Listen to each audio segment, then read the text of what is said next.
What's going on, everyone, and welcome back to the View from the Clipper podcast. I'm your host, James Warner, as always, joined by my co-host, Josh Sexton. Josh, how are you doing today? Yeah, good.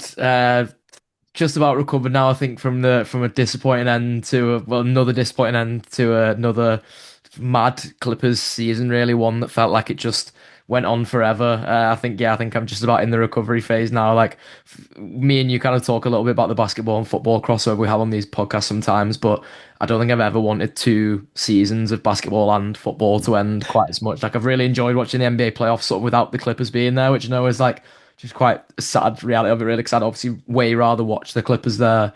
But yeah, given everything that happened this season, it's no bad thing. I think that I've just got to sort of detach my passion as a fan from it and just enjoy the high level basketball that's been on display, really. But how have you been doing, James, in the past few weeks?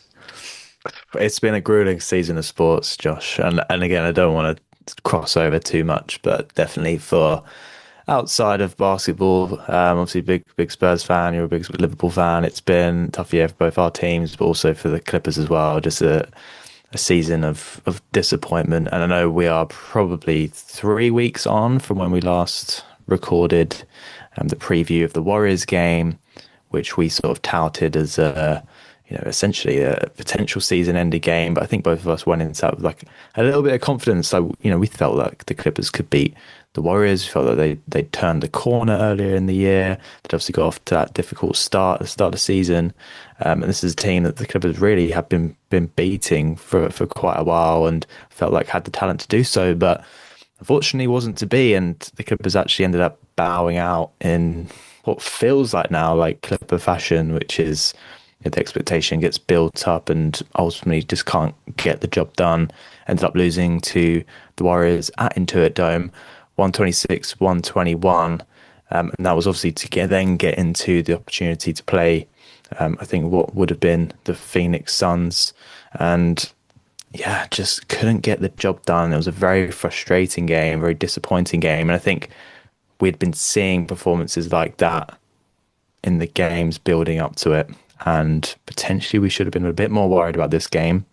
I think we both had quite confidence that we would just get the job done. We had talent on the floor. We'd shown it previously. Kawhi Leonard surely will bring us through this one, but it wasn't to be. And I think we both woke up the morning after and terribly disappointed. We apologise. It's taken 3 weeks for us to sit down, but I think it's given us a good opportunity to digest what has happened and give us an opportunity to reflect on what has been quite a roller coaster of a season, wouldn't you say, Josh?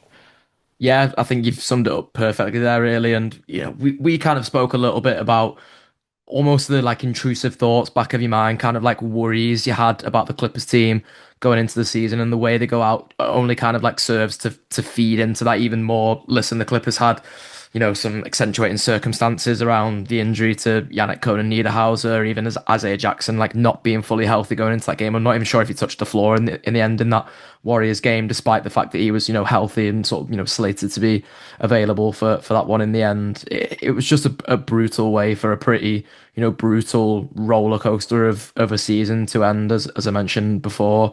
Um, like kind of fitting in a way for so many reasons, like because of the madness of the season, but also because of the way the Clippers season was just like petering out a little bit. I think, me and you said that the Yannick injury in particular would be a blow. I saw like a little highlight reel going around of him yesterday, I think it was, and you kind of like you realize what you were missing there, not just in terms of necessarily like immediate impact on the floor.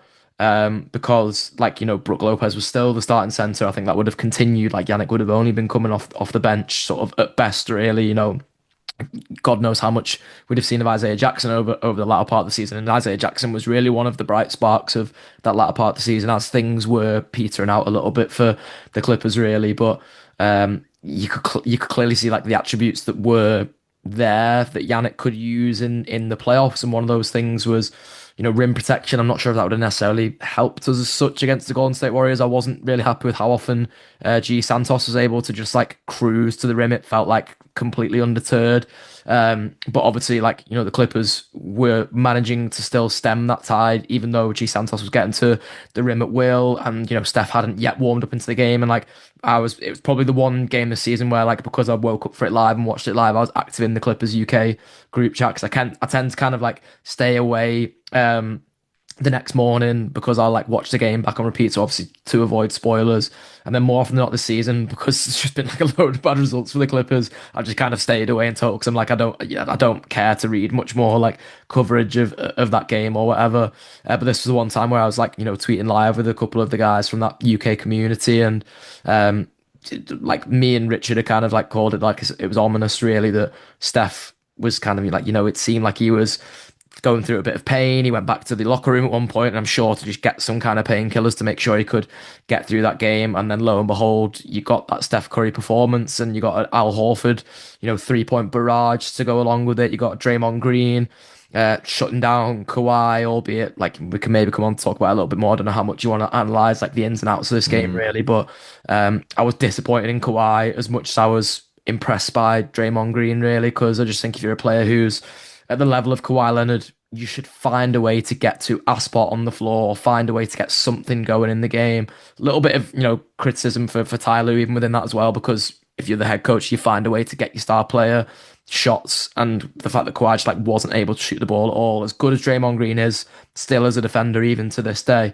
Great. I was going to make some sort of joke about like him being a very defensive player and something to do with Austin Rivers, but my brain is too tired to actually make that joke. But I'm sure Austin Rivers, if he's listening, would appreciate me making that connection. But yeah, it just wasn't to be for the Clippers. And again, like the season did just peter out a little bit. I think there's every chance the Clippers would have lost to the Phoenix Suns in that sort of crucial playing yeah, game anyway. I think like Phoenix gave as good an account as you can give of yourself in that OKC series while still getting swept. Like OKC are just like feel like they're going through these playoffs at like an alarming rate once again. And I had the great disruptors to them being the Denver Nuggets and the Boston Celtics, who are both out of the playoffs now. So can't really see anything other than like, as well as us giving OKC this lottery pick because of falling out to the Golden State Warriors, them going on to win another championship as well. I'm sure there'll be no end of narratives regarding the Clippers and Shai Alexander and trades that happened in the past, yeah, especially if Paul George continues to progress in these playoffs with Philadelphia as well. But yeah, all very sort of typically Clippers in so many ways, but I kind of don't want it to detract from like how positive the future could be. I know we're going to come on to talk about the draft yeah, lottery, but even in terms of Yannick Niederhauser, who I mentioned there, who I think his upside is enormous, really. Darius Garland, who is a player that I'm so excited about, and I think actually like was probably the one that came away from the Warriors game being like, you're the one I'm not disappointed in. Like I was disappointed in yeah, Kawhi, disappointed in a few other guys. Really, a lot of it, as I've said over and over again this season, it's just a roster construction issue, which like the Clippers couldn't really negate for unless they made a trade to try and get a center who was like, starting level, because I don't think Brook Lopez was starting level. And again, like what frustrated me so much about G Santos being able to get to the rim over and over again in this game was that, like, if you had a center who had any like level of rim deterrence, really, which maybe could have been Yannick, but there's probably someone else out there who be better suited to that than Brook is at his twilight years and his age. Then maybe the Clippers just have a better time in that game, or maybe the lead is even bigger to the point that like Golden State feel like they'll just shut the season down and sit Steph and start to sort of pull guys from there. But it wasn't to be. Steph gets one last great postseason moment before they just flame out to the Phoenix Suns in that next thing anyway. Draymond gets his ejection in that Phoenix Suns game, which feels like another sort of iconic mad Draymond Green yeah, moment, of which there are always going to be many in the postseason. And yeah, now for me and you, sort of summing up this season, it's kind of all eyes on the draft lottery now, isn't it? In terms of like the next chapter of God, what felt like it yeah, started years ago with the Kawhi aspiration stuff to the point we're at now, where the season basically ends for the Clippers on Sunday, even though it's already ended in sort of basketball terms, if that makes sense. Yeah, and I think that will allow us an opportunity to turn the page, and we'll obviously follow up with another episode next week where we can actually start to think forward and like what do the Clippers do with this current situation? And I think fortunately, as you've touched on, obviously made some moves to kind of rectify that. But I think everything really, even the failures of not getting into the playoffs, ended up rewarding OKC with another lottery pick that we can touch on later in terms of potential ramifications of that. It all stems back to the the original strategy, the off-season moves that were made before the season started, and how that has ultimately put the team in this situation. They obviously tried to rectify things in the trade deadline, which I felt they did a great job at. Like you mentioned, Yannick Niederhauser was potentially part of those plans as someone they could rely on. They obviously saw his brilliance, and maybe that allowed them to be a bit more less reluctant to let Ivica Zubac leave. They obviously didn't bank on him getting the season-ending injury, which just seems to follow the Clippers around no matter what they do, no matter who they bring in. There's some kind of injury drama to almost halt their season. And ultimately, like you've touched on, I think Yannick would have been a massive difference in the OKC game. I think he really raises the floor of the team's defense, which I think on the night was the reason they lost. They ended up just letting the game fall away from them. They had that 13-point lead in the fourth quarter against the Warriors, and ultimately the team and the better defensive players won in the end, and the Clippers just didn't have enough of them, despite having Chris Dunn on the floor, despite having Derek Jones Jr. on the floor, despite Kawhi Leonard.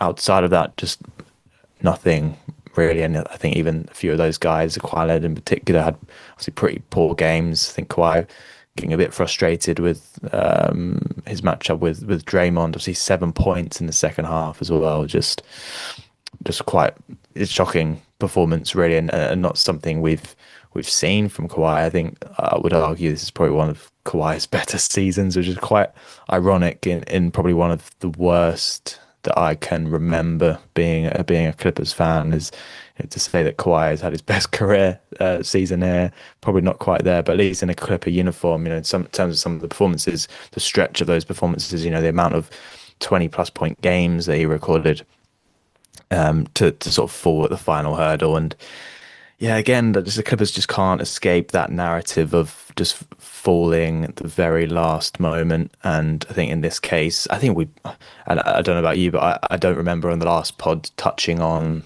the potential ramifications of losing against the Warriors, which was ultimately rewarding OKC a lottery pick, which was the whole point. We were so worried when we were 6-21 earlier in the season, is that, oh my God, we're going to be arming what we've already created this seemingly what could be a dynasty. We're going to be arming them with another lottery pick right at the last opportunity to avoid that the Clippers fall, which is yeah, I've got no words for it really, Josh. And I think I don't want to overanalyze this game too much. I'm happy to move on from it. As you said, Steph Curry, ultimately, I think the difference on the night, and then the defense of guys like Draymond Green, even Kristaps Porzingis. I think we previewed the fact that Porzingis and Steph hadn't really had many good games together, and lo and behold, this was probably one of their best together. But they ended up losing to the Suns anyway, so maybe that would have been us, and we probably would have just been bounced out in the first round. So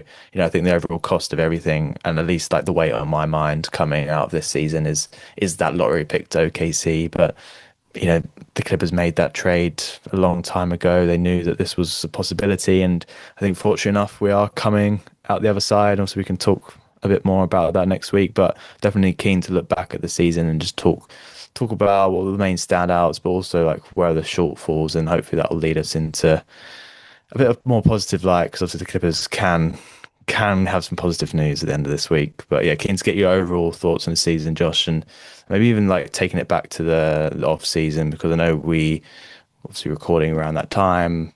moves were made to get, your Brook Lopez, etc. We felt pretty good about it. At least I felt pretty good about it. I think you maybe had your doubts. I think other fans felt decent about it. The media were quite high on the Clippers, but obviously that wasn't to be, and they've obviously had to make some extreme moves to put themselves in a position to, not a full rebuild, but could be considered a mini rebuild in terms of what they're going to have to do going forwards. Yeah, it was. It's sort of strange looking back, really, because I think like it's hard not to look back with like a little bit of revisionism at the off season. Like for all I've like criticized, like Brook Lopez is fit as a starting center this season. He wasn't intended to be a starting center. In fact, for half the season, he No, wasn't a starting center because Adisa Zubac was still in a Clippers uniform, wasn't he? So like Brook as a backup center was a bit of a disaster. Actually, Brook coming into the starting lineup has kind of been the thing that's like made him improve as a player really. And maybe you're seeing that it's just kind of hard for a guy that age to like come in from the cold and be able to get what he needs to get in a game necessarily, and that actually like came sort of better in starting minutes really.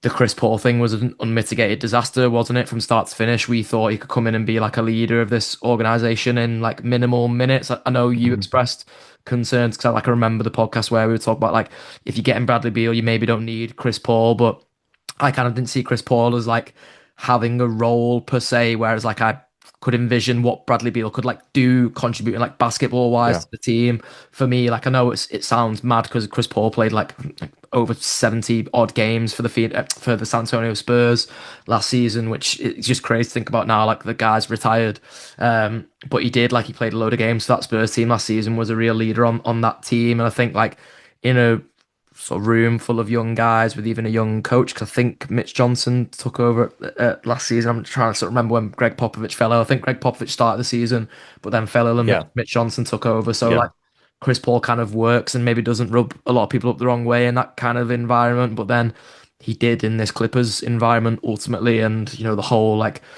sending him away from the team and stuff was another like mad narrative of this season. You kind of almost can forget happened when you just like I'm just sat with the box score in front of me here for the Golden State Warriors game, and I'm like looking at this team now, as in like literally the team that finished the season for the Clippers sort of takes away the fact that like James Harden was a Clipper for so long, he's still in the playoffs. Um, Norman Powell left the Clippers in the off season, had a great first half of the season. His season really petered out with the Miami Heat as well, and they end up not making the playoffs. Yeah, so many different like ways and sort of directions you can take that analysis of the Clippers off season. Really, Bradley Beal was, I guess, a disaster in the sense of like unfortunate really with the injury. He wasn't making much of an impact on the court before he was out with the injury, but I do wonder how much that injury was just like, even though it wasn't being reported, it was still there. Like there was still games he was missing and stuff like that, weren't there? So I kind of like I'm going to reserve judgment a little bit on Bradley Beal for now, albeit as a pickup, it didn't help the Clippers this season, and it was only a short-term rental anyway. Like I know he's got a player option for next season. I'm sure he'll pick that up because he'll want to rehab on the Clippers' time and money. I'm sure it's only a 5 million player option, so it doesn't come at like a major expense for the Clippers either. But be interested to see whether he can kind of kick on next season, whether there is even a future for him, whether it's one of those the Clippers just kind of use as a veteran trade piece. As they look to get younger, a lot of that will hinge on what they do with Kawhi Leonard next, which we can maybe talk about in terms of sort of looking forward. But yeah, strange, like kind of trying to look back and analyze the season as a whole, but so much of, I guess, what was like hindering the Clippers really in so many different points of the season started in the off season. Like the reason I mentioned Norman Powell is because me and you over and over again on this podcast kind of like acknowledged that they were just really missing Norman Powell and what he brought as a Clipper.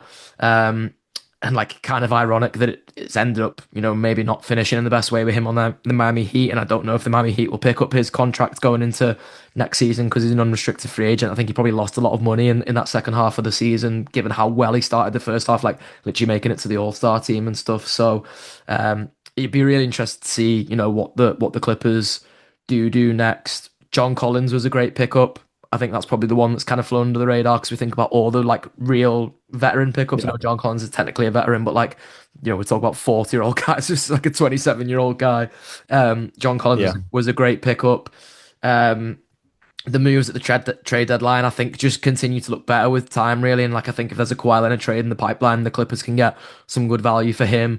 then those trades at the trade deadline will only look better. Like, I mentioned Darius Garland being probably one of the only ones who comes away with credit in the Golden State Warriors game. Actually, I forgot about how good Benedict Mathurin was as well, like 5 for 6 from Yeah. Yeah. three. I was looking at the first quarter, the fourth quarter, sorry, specifically because I was trying to see sort of how bad things were for Kawhi Leonard. He only gets off 2 field goals, 0 threes, and it was 1 from 2 from those 2 field goals. But Benedict Mathurin had 9 points. Darius Garland had 8 points in that fourth quarter. So any guys that come away from that with any credit are those two guys really who were picked up at that trade deadline in those sort of big. You wouldn't call them big swings, would you? Because they're not. It's not wasn't the Clippers swing of fence. It was the opposite really. Those sort of big moves away from a roster that looked like it could maybe get back into contention stakes again. So yeah, Hmm. I kind of ended that Golden State Warriors preview podcast being like, I like the Clippers when they are backs against the wall underdogs. Yeah. I still do like that. Losing to the Golden State Warriors doesn't take away from that. That is just still a true sentiment for me. I quite like the idea now to sort of twist and mold that into something else. That they're kind of going into this off season as like a sneaky something or other. Loads of it rests on what happens to that pick on Sunday, but the Clippers just feel like sort of any possibility is on the table here, and given what we've already got in terms of like the Mathurin extension will be interesting. The John Collins extension will be interesting. We know Darius Garland's going to be on the team. We know, like Bradley Beal, for example, is still going to be on the team. Hmm. Jordan Miller and Kobe Sanders, you'd like to think will still be on the team for their contributions. As like, I don't like to call Jordan Miller a young guy per se, but an inexperienced guy and a Yeah. genuinely young and experienced guy with Kobe Sanders, and then Yannick to come back into that fold whenever he does as well. There are just a lot of reasons to be excited about this Clippers team. So, yeah, sorry, I know I've gone on a bit of a journey there from like off season to now, like, but I guess it just kind of sums it up really that like the moves you make in the off season are going to have a lasting impact in terms of like Brook Lopez is at least still going to have a moneyed contract next season. I think Nicholas Batum does as well, albeit there's a little bit of talk about him maybe retiring. So we'll see if that is the case.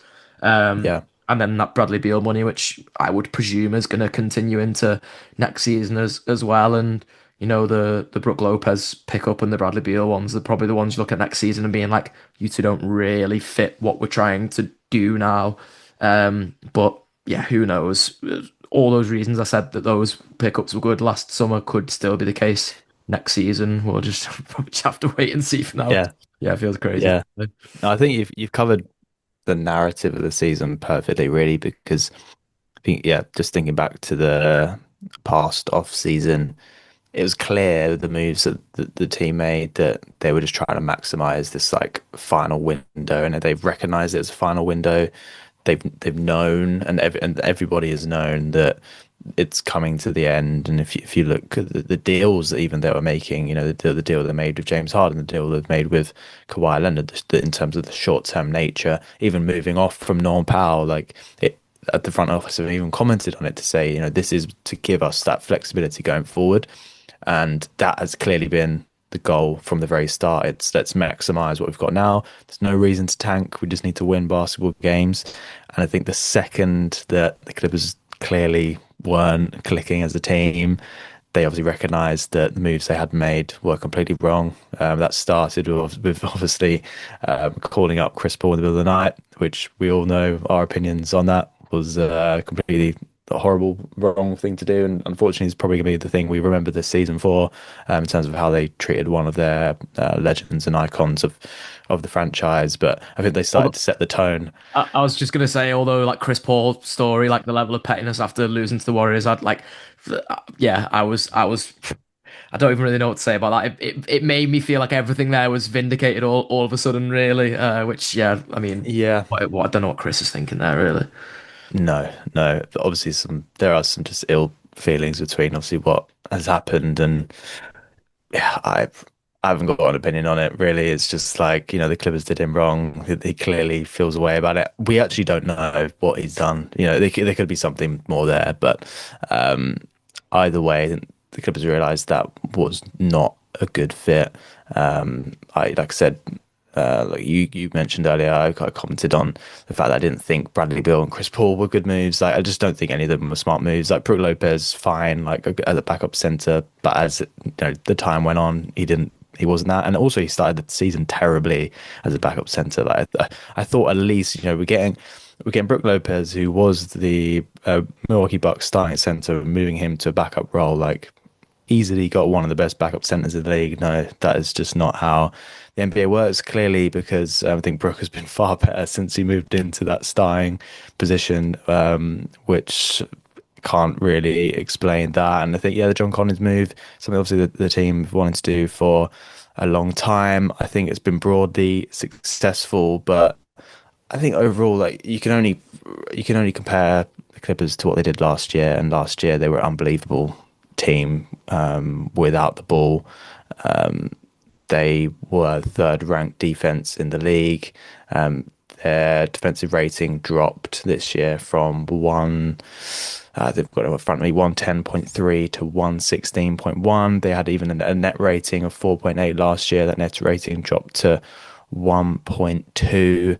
It's just a significant fall off without the ball. And I think the big games we've seen the team lose, particularly against the Warriors, that was evidenced. And whilst I do like John Collins, and I think he's been great, and he's been a position we've needed for, I think because there's been such regression in the other areas, like guys like him have been exposed, even Benedict Mathurin, who offensively has been great without the ball, not so good. Brook Lopez, big fall off defensively.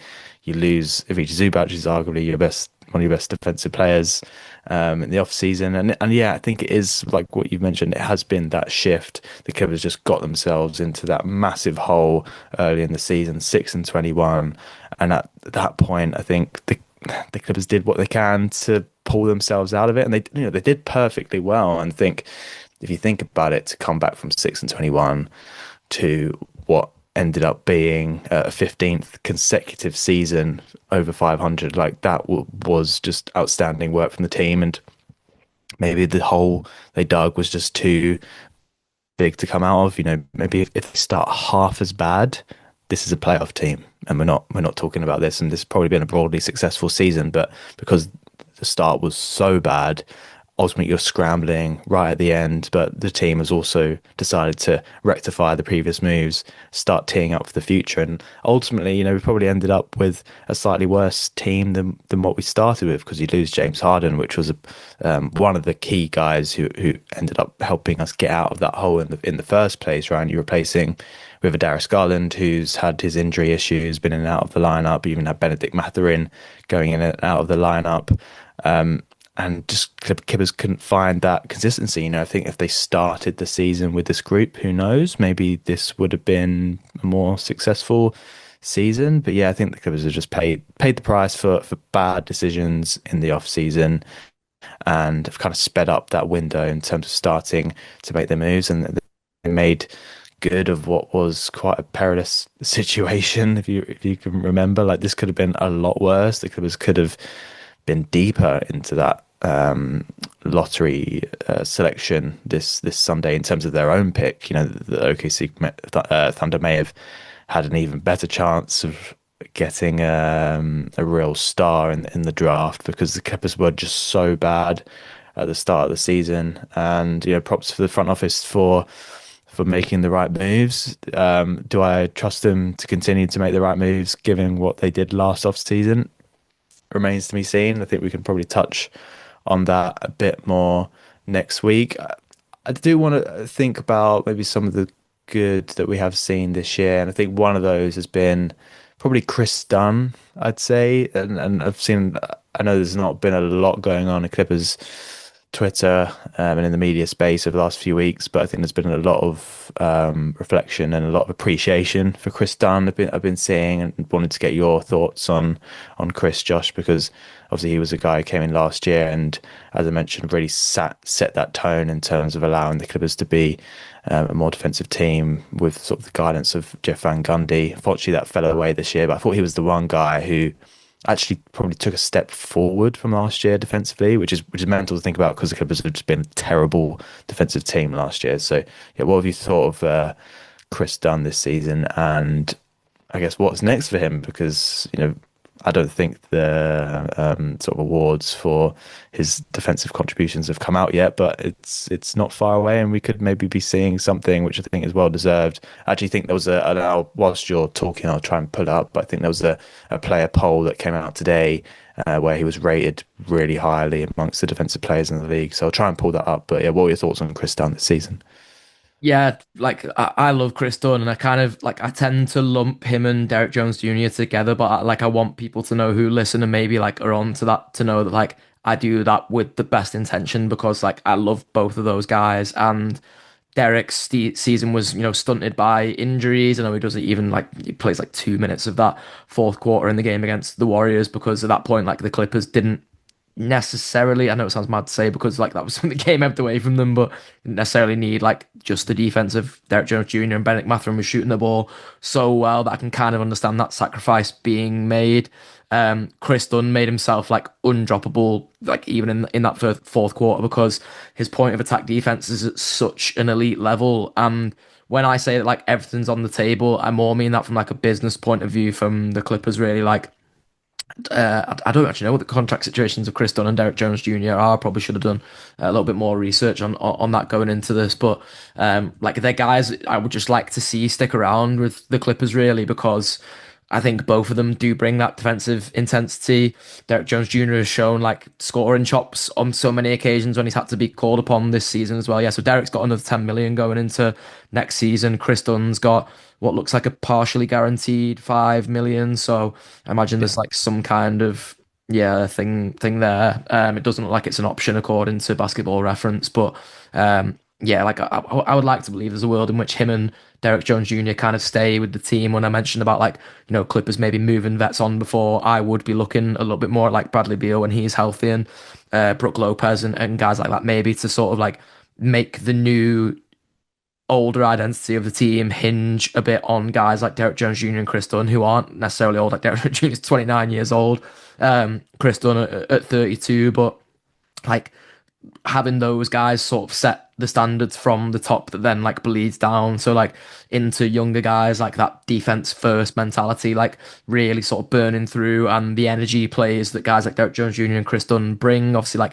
I keep thinking back to that quote that you made when we first picked up Derek Jones Jr. like he's almost the perfect player for Intuit Dome because of like how exciting he is on the lob and things like that like he's just such an exciting player around the rim but who also like brings that defensive intensity every night. He's not quite on the same level as Chris Dunn in terms of that defense, but then Chris Dunn's not quite on that same level in terms of offensively that Derek Jones Jr. can bring. So I kind of think they're like, almost a match made in heaven as a defensive duo. And the reason I say that is because like actually more often than not they can't really necessarily start together because you kind of don't need two defensive weapons of that standard, especially when you've got Kawhi Leonard, who is obviously like an elite defender as well. You don't necessarily need two guys on the floor who are so much defense first, but they're the perfect duo in the sense that like if you have one of them starting, the defense is going to be like at least good. And then it means that two of them spread out over two units, like between the start and the bench unit. You know that basically both of those units are going to be at least good defensively. So I've loved the seasons that both of them had really. And I know I'm sort of again doing that thing where I clumped them together, but like as I say, I do that with intention really because I love both of those guys. I'd love to see both of those guys stick around as Clippers and like not be used as trade pieces necessarily in the off season in so much as the Clippers can kind of avoid that. And yeah, like I would honestly be happy if like I want to see more guys retire as Clippers really because I don't think that happens enough. Like part of the reason I would quite like to see Nicholas Batum maybe retire this summer is because I want him to retire as a Clipper. Like I don't want the Clippers to go into the off season sort of seeing him, seeing his team option or whatever as like a sign and trade potential or something along those lines. I would love to see Chris Dunn retire as a Clipper because that to me is like someone who I've just loved watching as a Clipper and a guy who has like a very Clippers journey, almost like underdog journey throughout his NBA career as well, having played for the Clippers G League team, of course. Loved him, all the sort of stops he's been at along the way because like there are obvious flaws to Chris Dunn's game. He negates for those flaws by being like just the most locked in of maybe any player in the NBA, night in, night out. It gives me that Patrick Beverley vibe without like all the sideshow that kind of comes with Patrick Beverley. So yeah, absolutely love Chris Dunn. Would love to see him retire as a Clipper, which obviously then goes without saying. Would love to see him on this team next season. I don't know about you, James. Yeah, I need Chris Dunn to be back. I've refused to believe there is a version of this Clippers side moving forward that doesn't have Chris Dunn because that is an incredibly bad defensive team, and they've got to be bringing in someone that at least matches him in terms of his intensity, his ability to be a point of attack defender, which is arguably the best in the league. I was pulling up that poll that it's an annual survey that the Athletic conducts of NBA players. I think it's around 100 NBA players. Number one, obviously, Victor Wembanyama got 41.1% of the vote in terms of who is the best defender in the league. But interestingly enough, just under 10% of the votes went to two Clippers players, which was shared between Chris Dunn and Kawhi Leonard. So, yeah, it's kind of bonkers to think like how bad the Clippers defense has been this year. Yet clearly NBA players rate both Chris Dunn and Kawhi like incredibly high.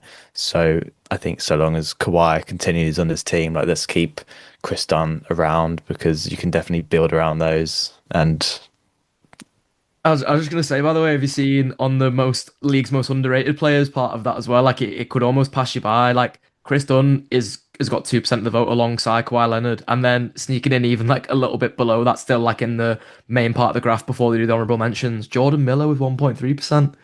oh my God, Love, wow. love all of those things for the Clippers.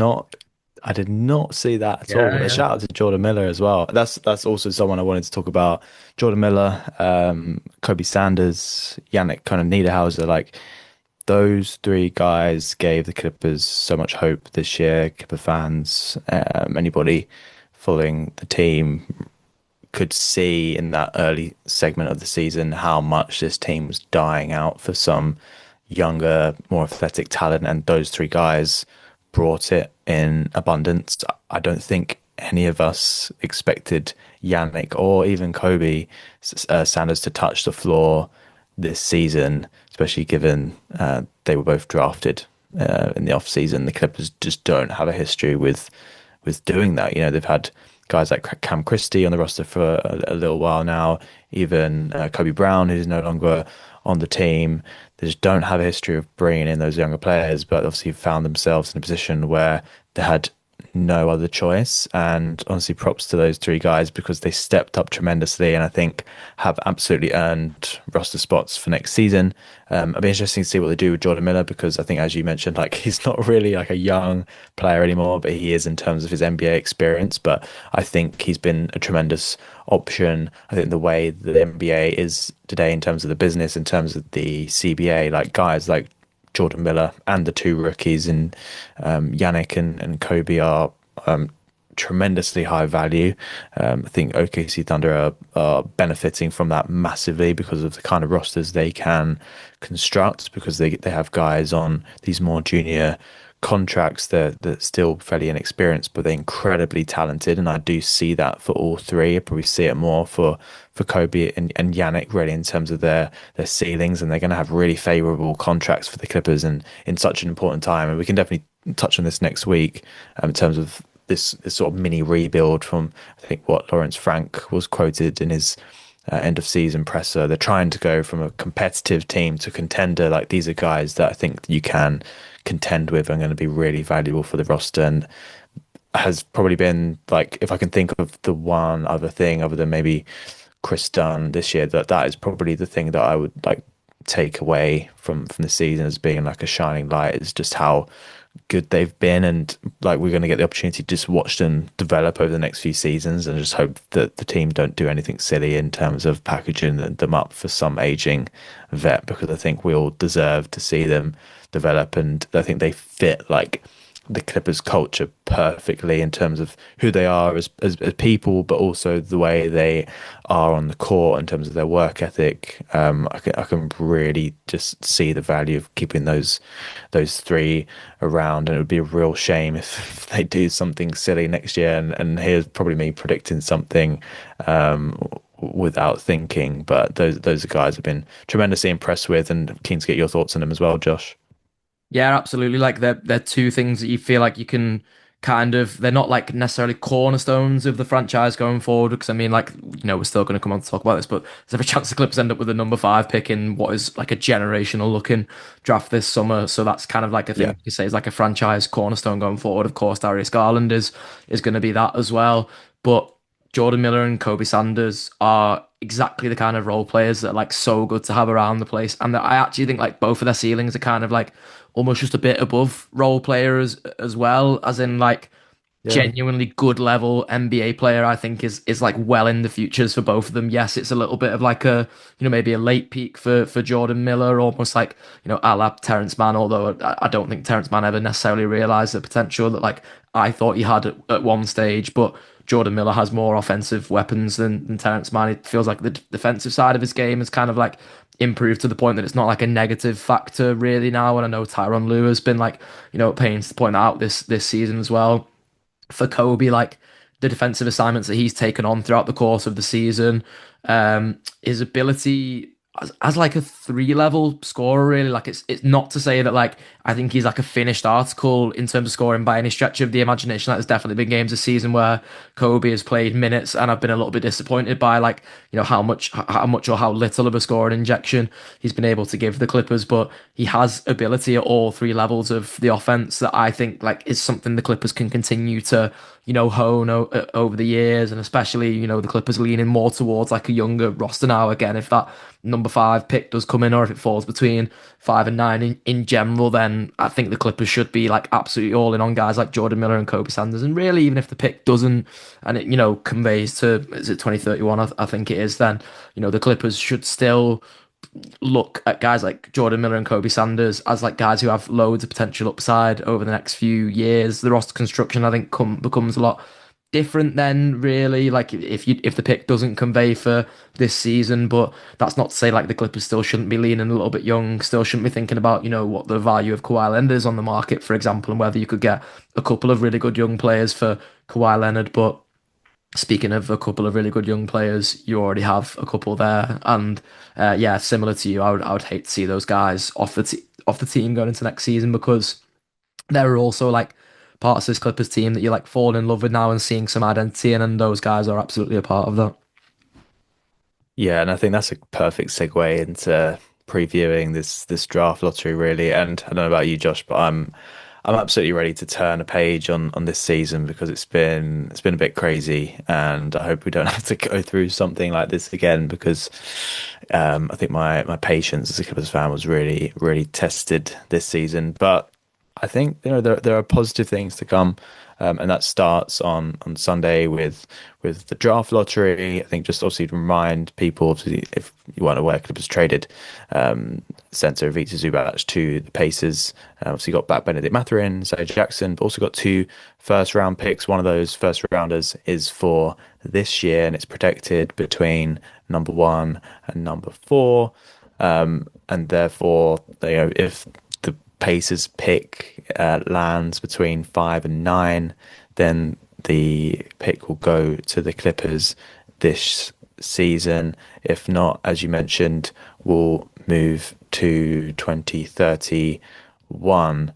Now, I think this is going to be a really interesting night. I think it's actually in the day, obviously, just due to time zones. Fortunately, we're going to be able to watch this one, but I think it's a nail biter for many reasons. Obviously, I would love for the Clippers to have a first round draft pick this season. I think that's just my like short term approach to sports. Like I want to see the Clippers do well immediately. Like if the draft pick moves to 2031, that it might end up being actually more valuable in the long run. If you think about it, like Indiana Pacers, how good are they going to be in 2031? Never know. Like it's a bet I'm willing to take.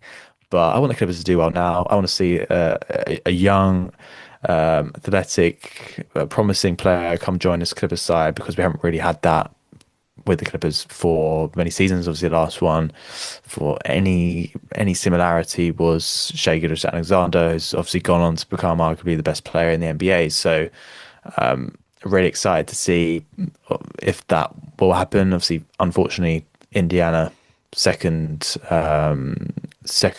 best odds, or obviously the odds are flat, but obviously it finished second, and therefore I think it's just less than a 50% chance that it will move to the Clippers. So it's quite literally a coin toss for the Clippers in terms of getting a fifth or better pick. Personally, fifth or sixth sounds like a good spot. Anything less, I think you'd probably argue maybe the 2031 would be better, but I would still probably take any kind of pick this season, if I'm honest. I think why it's equally a nail biter is that obviously, given the Clippers were not able to get into the playoffs, they are now a lottery team. They have the 12th pick in the draft. Obviously, very low odds. I think they've got 1.5% chance of that going number one overall, 7.1% of top four. I thought, Josh, I've got Tankathon in front of me. I might do a quick simulation, and here is where we get OKC as number one, or at least our pick as number one, and Indiana number two, just to really hit it home. So let's run it real quick, and we'll see who we get. Fortunately enough, Clippers remain at 12, which is great. However, our pick, unfortunately, is conveying to 2031. Indiana remain at second. I might do one more before we wrap up, but those are the kind of odds we're dealing with here. It is it's all to play for. In terms of those ping pong balls, I think they use. I've never actually really tuned into this because No, Clippers have no. just genuinely have not had a lottery pick from memory, at least in this kind of format. So. How are you feeling about Sunday, Josh? Do you have a preference? Like, would you like the Clippers to have first round in this draft? Because I know many people would probably prefer actually for that to go to 2031. Um, is it fifth or bust for you? Do you know much about this college draft? Talk to me about your thoughts on Sunday. Yeah, I guess I'm like a little bit torn. I'm generally probably a bit of an impatient fan. So there is a part of me that just kind of like wants to, not impatient in terms of like when success comes, more in terms of like understanding what the future of a team is. And Yeah. so in that sense, like I would rather the pick convey to this season because it just means that Clippers can like start to really build around that like level of youth. And as we've said already, it's like a generational draft this season. So I feel like whoever you get in that spot is going to go like almost straight into like starting lineup level player. If not like just a really good rookie that's coming out of this draft. So yeah, I think I would rather it conveyed this season. Like there's a part of me that's like part of the reason I'm torn is because I think if you get the pick at 5 this season, you should be looking to shop Kawhi Leonard around a little bit more. Um, Hmm. Kawhi is one of those guys where I'm like torn on whether I want to see him retire as a Clipper or whether I'd actually like rather the Clippers just sort of maximize whatever little like value he has left in the back end of his NBA career now. I'm probably like my heart is a bit maybe to see like Kawhi Leonard retire as a Clipper or at least like extend his stay with the Clippers beyond this summer. My head, especially with the aspiration stuff, still kind of hanging around in the background and like Pablo Torre winning Pulitzer prizes and stuff for his coverage of a thing that's not even been proven yet, which is someone will have to explain that to me in some sort of like journalistic level, really. But Yeah. yeah, like just that kind of stuff hanging around. Like I just wonder whether the Clippers would be better off like cashing in the chips of Kawhi Leonard and leaning more into that youth, and obviously getting the 5 pick helps with that. Unfortunately, James, I'd beaten you to Tankathon. Um, and on the first go, I can't remember where the OKC pick was, but the Pacers stayed at 2. Second go, again, I can't remember where the OKC pick was, but the Pacers stayed at 2. And then the third one, which I did, the Pacers stayed at 2, and OKC jumped up 9 places to third to get Cameron Boozer. When this podcast Oh. ends, I'm gonna have to immediately go for like a cold shower and burn some sage and like do everything I can to ward off those evil spirits that appear to have befallen my house. And as I've entered Tankathon there, I've had some more positive Tankathon experiences, but I'm starting to think it might be an evil website sent down by the devil himself to continue the Clippers curse. So yeah, let's not trust Tankathon. Let's hope this Clippers pick conveys to this summer. Are you in the same boat, James, or are you kind of like leaning a little more towards it maybe being a future chip? Because I guess like I'm thinking of that as like, oh, it means the Clippers have to draft in 2031. It could be used as a trade chip, I guess. Hmm. Yeah, I would much prefer this to be a fifth or sixth. Now, I don't know. a lot about the pool of college players this year, if I'm honest. As soon as Sunday's done, I'm getting on it. Particularly if the Clippers do get a first round draft pick. Of course, I'm going to absolutely know everybody. I'm going to know where they're from, yeah, who they are, what their game is about, and I'm excited at the prospect of that. But I've seen few articles, few posts just around how like as soon as you sort of move below 5 and 6, like the odds of finding an all-star quality player like it drops significantly, and that's just based on just obviously years and years of data looking at the way teams draft. Also, do I trust the Clippers to draft based on their recent history? Obviously, have hit this season, so maybe we're making a turn. Maybe this might be coming around a great time when the Clippers clearly can spot talent. Obviously, they drafted Yannick Konan last season, but also Kobe Sanders as well when they last had a first and second round pick. But I think just for those reasons, much prefer 5 and 6. It start to get down to 7, 8, and 9 if they can get 9. At that point, I'm potentially keen just to get something 2031 because Clippers don't have a draft pick really for the next few seasons. I think they owe one to the Sixers coming up. Unfortunately, they're at the tail end with the OKC Thunder. So, if they're really going for that rebuild, maybe they do want to kick that down the road. But I'm definitely taking 5 or 6, and 5 clearly, obviously, being the absolute preferential because that's a great spot to find some talent and something that could well happen, and I might just have to run it again. If I'm honest, I first ran a simulation on here. I did have Clippers at 5, and I don't think I'm going to simulate again, Josh, because I've just ran one, and Clippers are at 5, and OKC are at Perfect. 12. So I'm let's never leave it going on that there. website again. Um, yeah, I'm literally not touching it, not looking at it at all.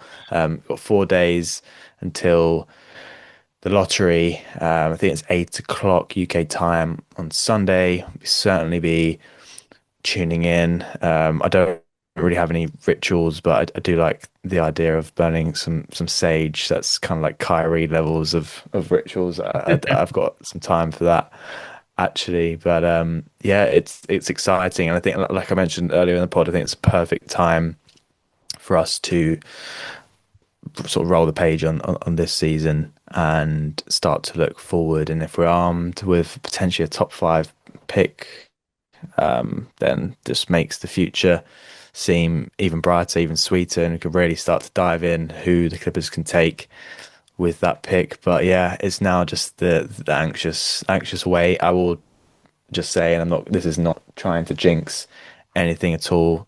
I just feel like the Clippers just don't get luck with these kind of things. So I'm hoping by saying that the universe might reward the Clippers with this because if there's a team that deserve it for everything that we've been through, then this would just be really like the perfect time to do that. Yeah. Any final thoughts from yourself, Josh, before we wrap this one up? No, just to say that like we're recording this episode on Wednesday, the 6th of May. This will be out on the Thursday, and then we'll be recording an episode, whatever happens in the draft lottery, next Wednesday as well. Potentially will be coming out on the Thursday again. I'll double check what my diary is like for next week, but it'll come out in that sort of like 2 day span, and we'll be talking about the future of this franchise, whether it's with a fifth overall pick in this year's draft, sixth overall pick in this year's draft, or whether it is just, Clippers kind of standing pat at least draft wise and, potential moves they could make in the off season. So yeah, look forward to that. Fingers crossed for Sunday. Everyone get praying. If you're a religious man or woman, please get down to your local church wherever you do, or wherever you like to pray, whatever faith you are. Please, we need it. The Clippers need some good luck. I'm actually like pretty excited about it, although I'm nervous that it's not going to convey. I think, like I mentioned, I've never sat through one of these, so it's going to be incredibly interesting. The only thing I can like even compare it to is in football where they'll do like a draw for sort of any of like the cup competitions where they've got the balls and a setup. Hopefully, it's better run than what they do in the Champions League, and we don't have to sit through 3 hours of them explaining how it works, and they can get straight into this. I'm also keen because I know that I think they have the sort of representatives from different teams turn up. I wonder who the Clippers are going to throw, who's going to go. I doubt it would be Steve. I can imagine probably Lawrence, Frank. I think it's usually like whoever's in charge of the basketball operations. But I don't know if he's actually going to go and how it's going to work because obviously the Clippers, yes, they might have the Pacers pick. Would he hold that up? I don't think so. Is he going to hold up a piece of paper with OKC on? I don't know. I don't really know how it's going to work. I mean, he might not even be there at all. And I'm just talking absolute nonsense. But I guess remains to be seen.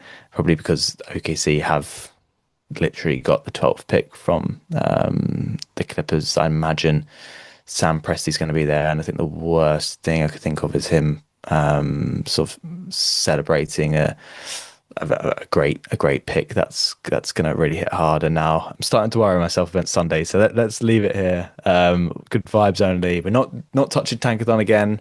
Clippers on my screen right now. Fifth overall. Let's leave it at that. We'll return next week where hopefully that is confirmed.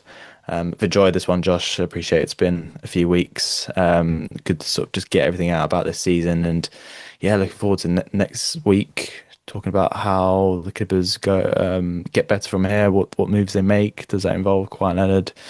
Does it involve a fifth round? Sorry, a fifth first round pick? And yeah, remind everyone where they can find your great work, Josh.